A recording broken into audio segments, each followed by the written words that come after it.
विवाह तो बहुत होते रहते हैं। अब आजकल तो विवाह हो ही नहीं रहे हैं। आजकल विवाह नहीं हो रहे हैं। पहले तो विवाह नहीं हो, अब थोड़ी दिन पहले शादी होती थी, और शादी भी नहीं हो रही है। अब तो इतना भयंकर शब्द आ गया, शर्म आती, सुन में ला जाती।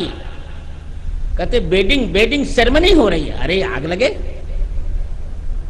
ये वेडिंग सेरेमनी हो रही है। वेडिंग सेरेमनी का कितना भयंकर अर्थ होता है, आप समझते हैं कि नहीं? ये बिस्तर का उत्सव हो रहा है क्या? ये बिस्तर का उत्सव नहीं हो रहा है। ये तो भारत में विहित 16 संस्कारों में से 14वां संस्कार हो रहा है मित्रों, 14वां संस्कार। विवाह एक संस्कार है, न ये कोई समझौता है, न बिस्तर की सेरेमनी हो रही है। कितना मनोहर दृश्य। और न जाने कहां से दहेज प्रथा चली आई। ये बहुत हानि कर रही है। इसको हिंदू लोग समझ नहीं रहे। नहीं समझोगे तो रसातल चली जाएगी संस्कृति, हम क्या करेंगे? हिंदू संस्कृति का यह सबसे बड़ा कलंक है दहेज। प्रतिज्ञा करो कि हम न तो दहेज लेंगे और न ही किसी को दहेज देंगे। वर पक्ष को मांगना थोड़े चाहिए। कोई अपने बेटे को बेच रहा है क्या? आजकल तो बैल की भांति बेटा बेचा जा रहा है। जैसे बैल बेचा जाता है, जैसे और पशु बेचे जाते, इसे बेचा जा रहा है। कितनी घिनौनी परंपरा आई। परंपरा नहीं आई, ये तो परंपरा है ही नहीं, तो प्रथा है, कुरीति है। और एक दूसरी परंपरा न जाने कहां से आई। पहले हमारे यहां लड़का देखा जाता था,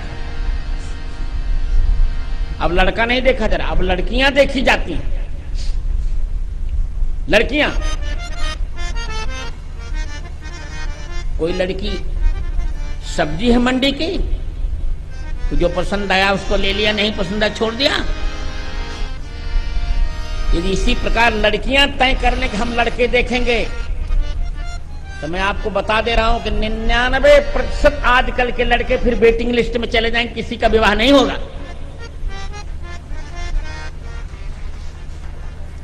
किसी का विवाह नहीं होगा। ये भारतीय संस्कृति में ये कहां से आई परंपरा? कहां से आ गई परंपरा, समझ में नहीं आता। हमको पुनर्मूल्यांकन करना पड़ेगा। जब लड़का परीक्षा में अनुत्तीर्ण होता है तो पुनर्मूल्यांकन होता है। इसी प्रकार हिंदू अनुत्तीर्ण हो गया है। 2000 वर्षों से हम अनुत्तीर्ण हो रहे हैं, बराबर असफल होते जा रहे हैं, सफल नहीं हो रहे हैं। कहीं न कहीं हम गलती कर रहे हैं, वेद की ठीक व्याख्या नहीं कर रहे हैं, पुराणों की ठीक व्याख्या नहीं कर रहे हैं, विदेशी संस्कृति से प्रभावित होते जा रहे हैं, विदेशी सभ्यता से प्रभावित हो रहे हैं, और विदेश के हाथ हम अपने को गिरवी रख रहे हैं। सरकार भी हमें गिरवी रख रही है, बंधक बना रही है, और समाज भी। सरकार विदेश विकास के नाम पर ढिढोरा पीटती है,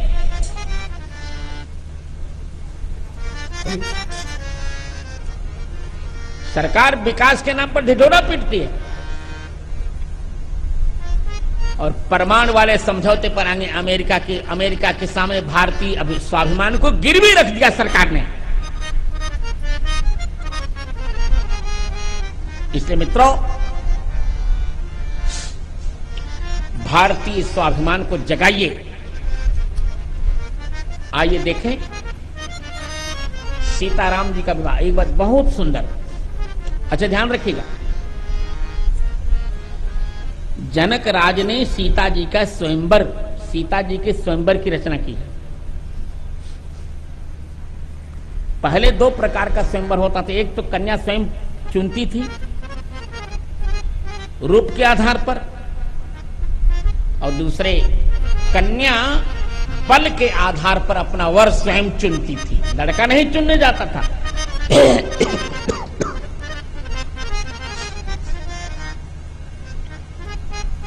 सीता जी के स्वयंवर की जनक जी ने घोषणा की है। सारे महाराजे महाराजे वहां पधारे हैं, परंतु दशरथ जी वहां नहीं गए। इसलिए नहीं गए कि वो वृद्ध हैं और प्रभु को पाने के पश्चात उनको विवाह की क्या आवश्यकता। और राजकुमार भी नहीं गए, वो विश्वामित्र की आज्ञा में हैं। देवता और राक्षस दैत्य भी मनुष्य का शरीर धारण करके सीता जी के स्वयंवर में जनक नगर में पधारे हैं, पर अवध राजकुमार भी नहीं गए हैं। तो अयोध्या सबसे बड़ा राजकुल है उस समय का। जनक जी एक सम्राट है, महाराज चक्रवर्ती। अयोध्या का सिक्का तीनों लोकों में चलता है।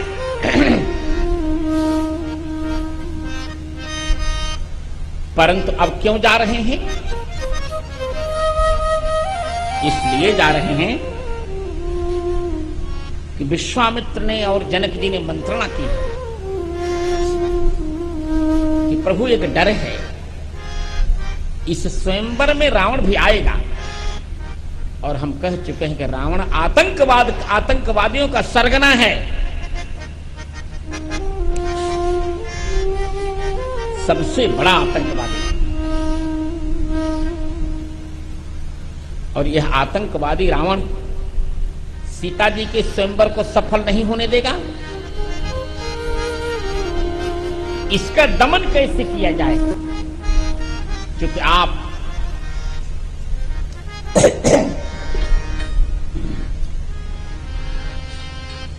रावण के समान बल वाले मारीच, सुबाहु, ताड़का का दमन कर चुके हैं। इसे प्रभु एक नारी की लज्जा रखने के लिए, ये है देखिए राम जी का मिथिला आगमन क्या है? भारतीय नारी की अस्मिता की रक्षा का एक अभियान है। राम जी का विवाह क्या है? सीता जी तो उनकी है ही है, पर भारतीय नारी की लज्जा की रक्षा हो जाए, भारतीय नारी की प्रतिष्ठा सुरक्षित रहे, भारतीय नारी की अस्मिता की रक्षा हो जाए, भारतीय नारी के स्वाभिमान की रक्षा हो जाए, यही दृष्टिकोण सामने रखकर विश्वामित्र जी के कहने से श्री रामचंद्र जी मिथिला को आ रहे हैं। मैं कह चुका हूं कि राष्ट्र की व्यथा का समाधान है गोस्वामी तुलसीदास की राम कथा। विश्वामित्र जी पहले से उनको दिव्यास्त्र दे चुके हैं। सभी दिव्यास्त्र राम जी के पास आ गए और विश्वामित्र जी ने चलाने की कला भी देख ली कि बिना फल के बाण पर मानवास्त्र का प्रयोग करके भगवान राम ने मारीच को फेंका, उठाकर भारत में बिहार के बक्सर से फेंका और लगभग 10,000 किलोमीटर दूर अफ्रीका के सागर के टापू में जाकर के मारीच गिरा। तब विश्वामित्र समझ गए, ओहो, जब मामा को इतना दूर फेंक दिया है, रावण का मामा है मारीच, जब मामा को इतना दूर फेंक दिया तब भांजे राजा के क्या। अब इनको जनक राज के स्वयंवर में चलकर सीता जी के लाज की रक्षा करनी चाहिए। विश्वामित्र जी ने प्रभु को समझा कर कहा। ये समस्या है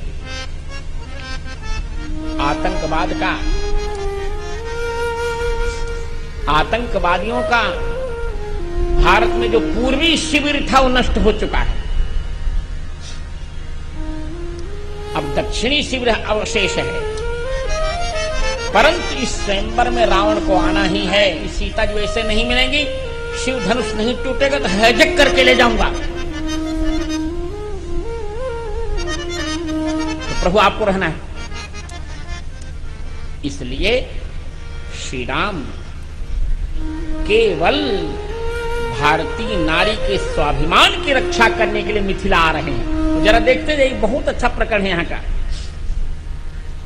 अपनी अपनी दृष्टि होती है, मेरी दृष्टि राष्ट्रीय है, तो रामचरितमानस में सब राष्ट्रीय दृष्टिकोण ही दिखेंगे और यही उचित भी है, समसामयिक है। उनके पास इच्छा शक्ति है आतंकवाद को नष्ट करने की, राम जी के पास इच्छा शक्ति है। और मैं खुलकर कह रहा हूं, हमारी सरकार के पास इच्छा शक्ति नहीं है। आतंकवाद भारत से नष्ट हो, इसमें सरकार की बिल्कुल इच्छा शक्ति नहीं है, ये तो पराधीन हो चुकी है।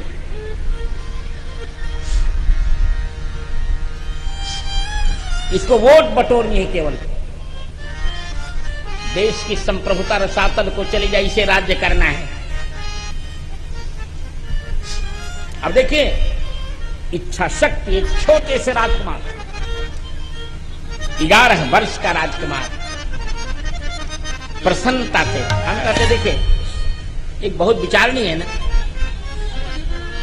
सीता जी के स्वयंवर में जब बुलाना ही था तो विश्वामित्र को ही क्यों चुना गया? ये प्रश्न है कि नहीं?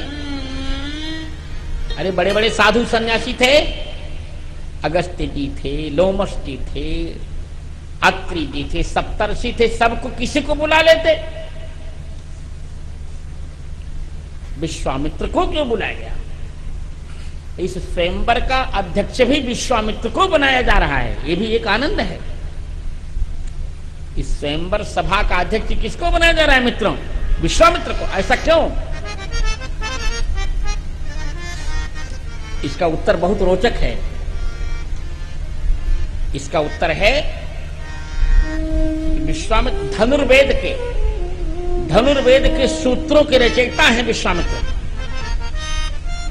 ऐसा जनक जी जानते हैं कि शस्त्रों का जितना ज्ञान विश्वामित्र को उतना किसी को नहीं है, और वही दिव्य शस्त्र प्रभु को प्राप्त हो गए हैं।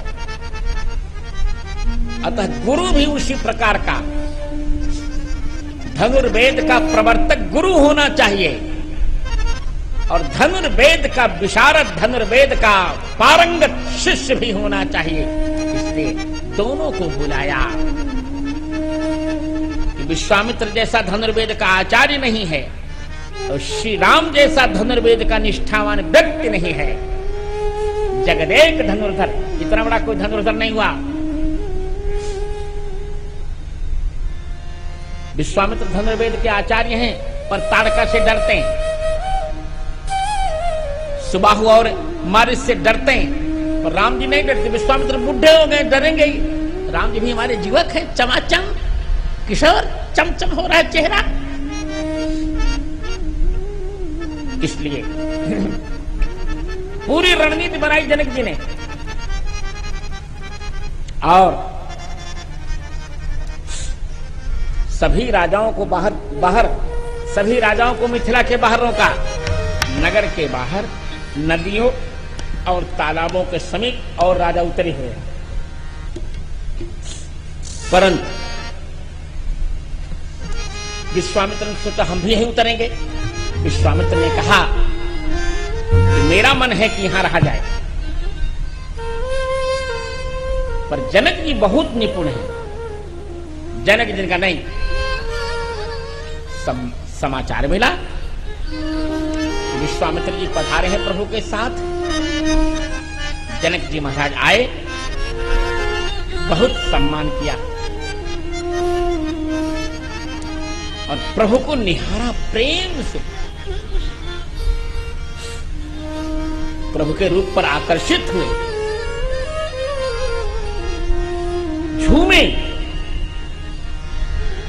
और जान गए को हो। सारी सभा चकित। जनक जी समझ गए कि कोई अभूतपूर्व व्यक्ति है। विश्वामित्र से पूछा, महाराज ये कौन है? ये मुनि कुमार है कि राजकुमार? अरे कहां, तुम क्या समझोगे?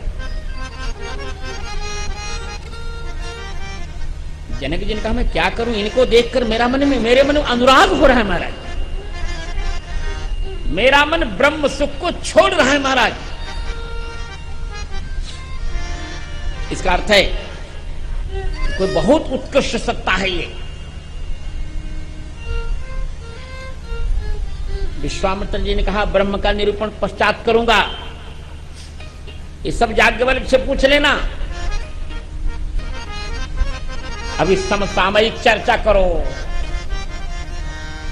इनमें तीनों गुण हैं, राम लखन दो बंधुवर। ये महाराज दशरथ के बेटे हैं। ये महाराज दशरथ के बेटे हैं दोनों, राम लक्ष्मण। इनमें रूप शील बल धाम, इनमें तीनों वैशिष्ट्य हैं। ये रूपवान भी हैं, शीलवान भी हैं और बलवान भी हैं। राम लखन दो बंधुवर, रूप शील बल धाम।